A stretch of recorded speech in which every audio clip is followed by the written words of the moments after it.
بسم اللہ الرحمن الرحیم۔ عزیز دوستو، موبائل میں قرآن مجید ڈاؤن لوڈ کرنا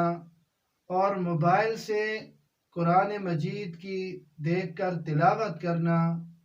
دونوں باتیں جائز ہیں، البتہ جب موبائل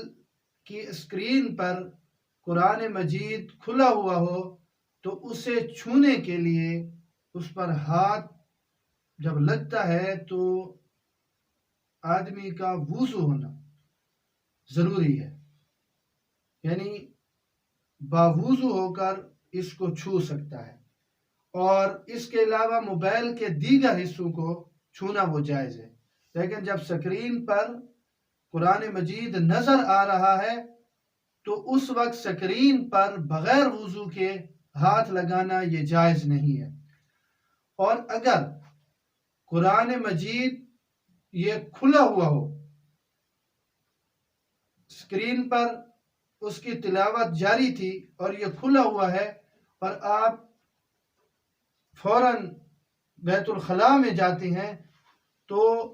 اس کو بند کیے بغیر بیت الخلاء میں نہ جائیں، اسکرین سے اس کو ختم کریں اور بند کریں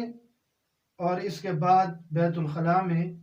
لے جائیں تو پھر تو ٹھیک ہے۔ اگر اسکرین پر قرآن مجید کھلا ہوا ہے اور آپ بیت الخلاء میں اسے لے کے جاتے ہیں تو یہ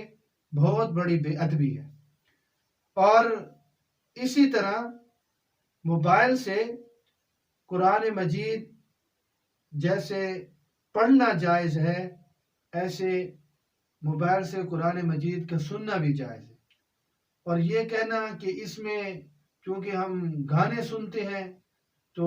قرآن مجید سننا یہ جائز نہیں ہے، اس میں ہم گانے دیکھتے ہیں تو لہذا قرآن مجید اس میں رکھنا یہ ٹھیک نہیں ہے، تو یہ کوئی دانش مندی نہیں ہے، یہ کوئی عقل والی بات نہیں ہے، بلکہ ایسے آلات کو دینی امور میں استعمال کرنا چاہیے، گانے بجانے ختم کر دینے چاہیے، اور ایسے آلات کو استعمال جب کیا جائے تو اس میں اچھی چیزیں ڈاؤن لوڈ کی جائے، ان کو دیکھا جائے، ان کو سنا جائے، جس سے دین کا فائدہ ہو۔ اللہ رب العزت مجھے اور آپ سب کو دین سمجھنے کی توفیق نصیب فرمائے۔